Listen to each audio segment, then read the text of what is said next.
By breaking a block in Minecraft and watching where the item drops, it's possible to find anyone's location on any server in real time. The most powerful exploit in the game's history has been hiding in plain sight for 13 years, and it's finally being revealed to the public. This is only possible because in 2011, the game's creator Notch wrote a single line of code that makes this exploit possible today. That's right, even if your server is on the modern versions, your coordinates can still be compromised. A group of players from the Anarchy Minecraft community weaponized the exploit and have been using it in secret for over a year to exert control over multiple servers, especially 2b2t. Today we're covering the complete history of what is known as the RANDAR exploit. Because it is still active, we'll also cover the best ways to stay safe and keep your base secure from this exploit. Once you understand how it works, you'll easily see why it's the most powerful coordinate exploit of all time. Now, a huge thank you to Honkai Star Rail for sponsoring today's video. As a trailblazer, explore different worlds across the universe and immerse yourself in adventure filled with impeccable animation and music in this original free-to-play galactic fantasy RPG. With the latest anniversary update, there's tons of new content to play, areas to explore, and stories to be told. Recently, the game has introduced new playable characters. The first is Acheron, a wanderer shrouded in mystery. The longsword is her weapon of choice, and in battle, she does lightning-based attacks capable of high burst damage. The second is Aventurin, a social, frivolous, and flamboyant executive. In battle, he specializes in stacking group shields multiple times, offering ample protection. Both characters offer a fun, exciting, and in-depth playstyle. The new update has tons of features and is ready for you to enjoy on PC, mobile, and PS5. Download the game by clicking the link in the description and use this redemption code to obtain 50 Stellar Jade. Thanks again to Honkai Star Rail for sponsoring today's video. So breaking a block is all it takes to find anyone on any server. Why did it take over a decade to discover this? Well, to give you the full picture, we have to go back to the start. It all began with a simple mistake. On September 14th, 2011, Minecraft updated to beta version 1.8, also known as the Adventure Update, which is the first time villages were added to the game. Now, in order to spawn into a world, these structures utilized RNG, or a random number generator. Think of it like rolling dice. RNG is used to determine many things in Minecraft, such as where mobs spawn or where an item spawns when dropped from a block. Those dice rolls should be unpredictable. That's how it's supposed to work. However, when the game's creator Notch was creating the code for spawning villages, he accidentally did something you're really not supposed to do. Let me show you. Structure placement and in-game events like item drops should be determined by different RNGs. As a programmer, you would want to keep these things separated. However, Notch wrote the code so that all events shared the same RNG. It may seem trivial, but this single mistake would eventually have major consequences. However, at the time, it went completely unnoticed.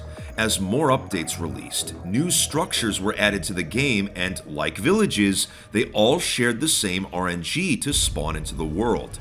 For 7 years, this code remained unchanged. It wasn't until 2018 that someone finally realized this quirk.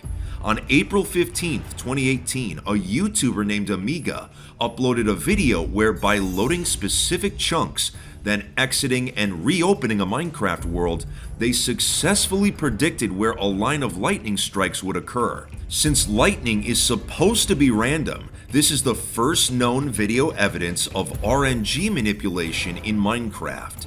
It didn't take long for others to start building on this knowledge. A few months later, the YouTuber Earth Computer released a video further discussing how loading specific chunks could be used to manipulate RNG. Working together, both the Prototech and SciCraft community made more discoveries, such as abusing RNG to make insanely fast mob farms. But sadly, there was a catch to all of this.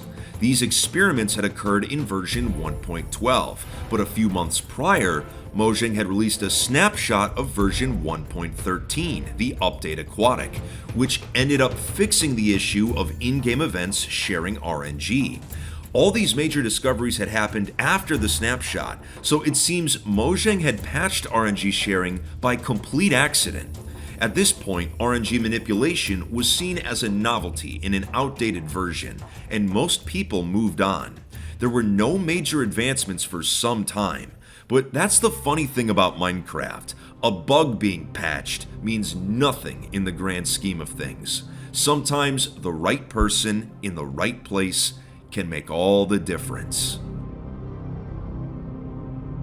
A few years later, in 2022, a technical Minecraft player by the name of NopFox had been browsing videos on YouTube and stumbled upon one of the RNG manipulation videos from 2018. After watching it, he realized that a coordinate exploit could potentially be possible by abusing the shared RNG.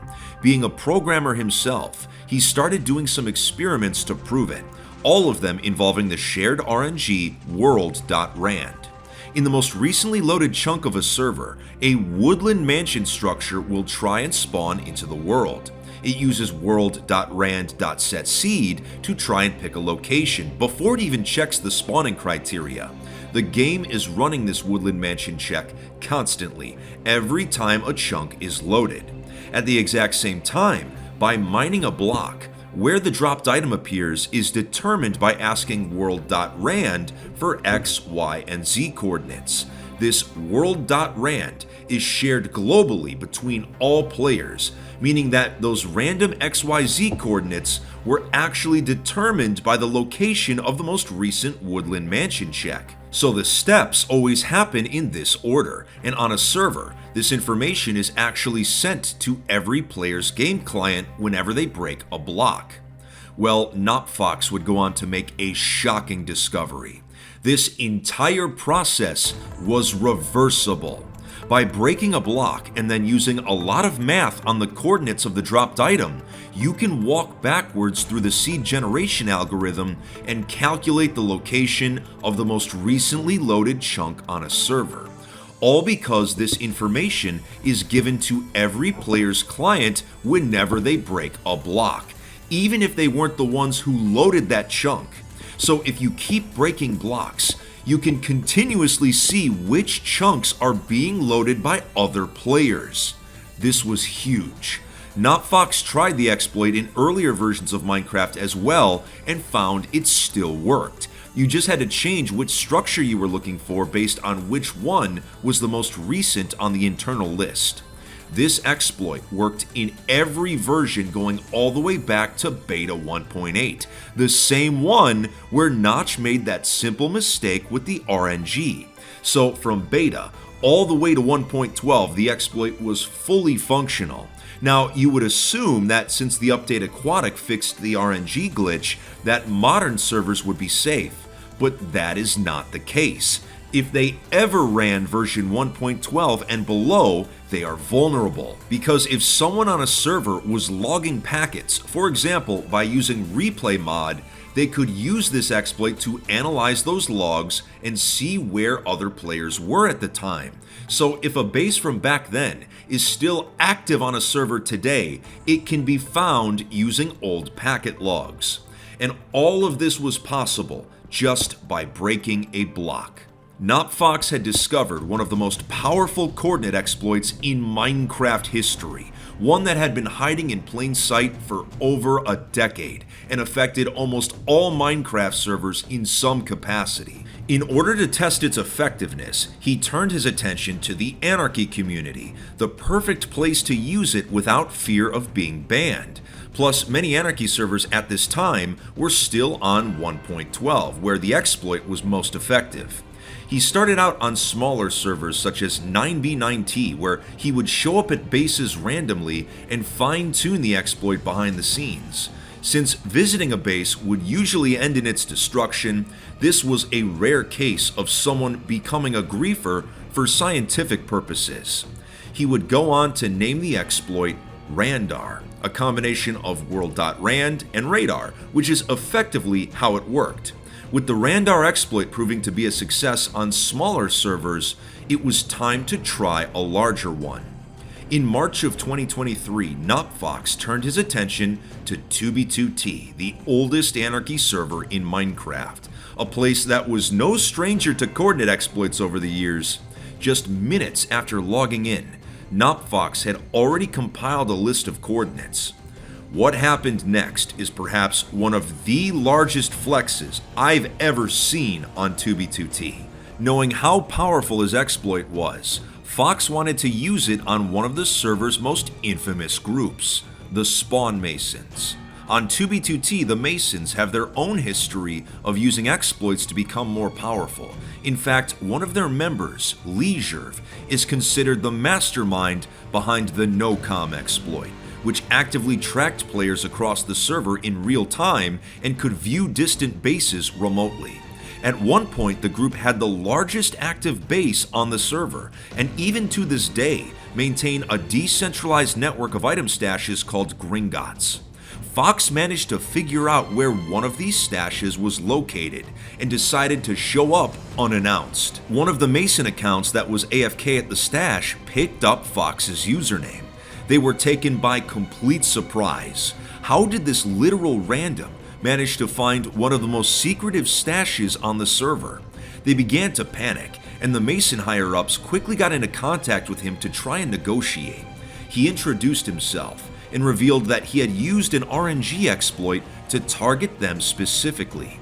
As he was not an active 2b2t player, he decided to share what he knew with a select few of them. By working together, they could improve the exploit and make it more efficient. They could weaponize it while also keeping it a secret. The Masons leijurv, babbaj, and negative entropy were able to streamline it behind the scenes. After some quick coding, they were looking at a sight all too familiar.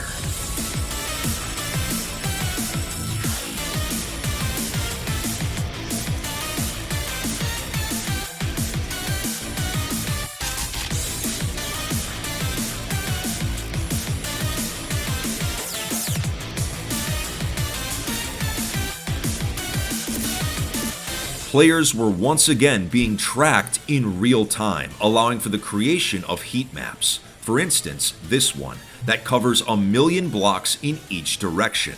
The Masons had an active database of coordinates that grew to over 90 million entries, which included notes, screenshots, and username associations over the real-time heat map. The RANDAR exploit allowed them to observe many interesting player behaviors. For example, take a look at these rectangles that seem to be forming all over the heat map. These are not glitches. The Masons were observing AFK accounts using elytra hacks to scan the terrain in a massive pattern moving back and forth. Every player could be observed just like with NOCOM, and to think all this data could be acquired simply by breaking blocks. But on 2b2t with this much power, naturally the question became how to use it. Well, the Masons had some very specific targets in mind. The group's leadership was not a fan of 2b2t shops, or players that would sell in-game items for real-world money. In their eyes, the best way to put these shops out of business was to steal from their stashes. This would also allow them to add to their own massive stockpile of items in the Gringotts system. But if one of the Masons were caught stealing, the community would instantly know there was an active exploit, and their cover would be blown. So instead, they created a new account with no ties to the group, a persona that would quickly become known server-wide. The Masons created an account named Munmap, which had no associations with them. Any Mason using Munmap pretended to be a simple base hunter. They never griefed or stole items with this account just to ensure that players wouldn't abandon or self-grief their own bases. If a set of coordinates seemed to be active, Munmap would be sent to investigate. All the Mason members combined ended up traveling millions and millions of blocks in just a few weeks. If the location was a base or stash and they wanted to steal from it, they had a second account named 1248 Test User that they would use for the dirty work instead. Because MunMap would never do something so evil like stealing Minecraft items. But word quickly began to spread about MunMap showing up at different bases. It got to the point that the community came up with the phrase MunMap exploit. The Masons actually played into this meme, as it was a good cover for the actual RANDAR exploit. It was also important to keep the true exploit a secret, so while coordinates would be given to different Masons, only the higher-ups knew how it actually worked.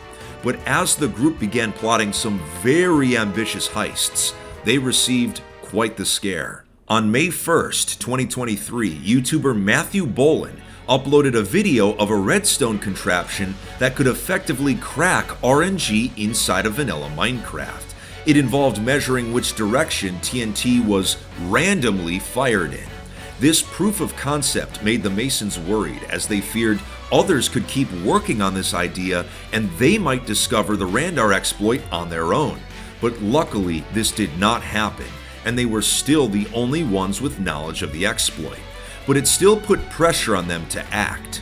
They had put together a list of all the item shops they wanted to hit, and one by one, they paid each one a visit with MunMap, followed by Test User. Shop owners began warning each other that MunMap was not just a simple base hunter, and was somehow finding all of their stash locations. Since the 2B2T community as a whole dislikes item shops, MunMap started to be considered a hero. For months, the Masons were successful in using RANDAR to secure more items. But in July of 2023, one of their own stashes was stolen from. A player named Magnum found one of their Gringotts stashes and began stealing as much as they could. Thanks to the exploit, the Masons were able to detect this was happening. After a skirmish, they got into contact with Magnum and struck a deal. Magnum could take half of the stash unopposed as long as they didn't leak the coordinates. Magnum agreed, but of course it was a trick.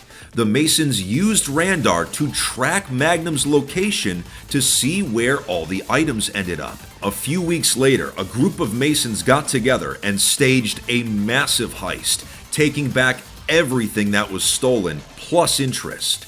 In situations like this, RANDAR was the ultimate weapon. There was nowhere on the server to run or hide, and it would continue to be this way as long as 2B2T stayed in version 1.12. Well, in August of 2023, the server did the unthinkable and actually updated to the modern versions of Minecraft, which soft-patched the exploit. They could no longer track players in real time, but they still had a list of every single active base and stash. The Masons realized it wouldn't be long before item shop owners started moving their stashes to new chunks, so they began working quickly. They would spend the next few months hitting as many stashes as they could. At some point, the gloves came off, and they would sometimes raid on their personal accounts rather than MunMap or Test User. They would pull off a massive heist on Nox Shop, one of the largest item selling operations on the server. The shop owners did their best to defend, but at the end of the day, out of 6,000 double chests of shulkers, 4,500 of them were stolen successfully. Around this time, a whistleblower revealed that the Masons had been using a coordinate exploit for months, but they couldn't explain how it worked. The community was growing wise to their antics, but it was too late. The Masons still had everyone's coordinates, and the total item count in the Gringotts system had surpassed 1 billion. Based on what item sellers were charging, this meant tens of thousands of dollars in potential revenue were sitting in their system. But of course, they would never sell.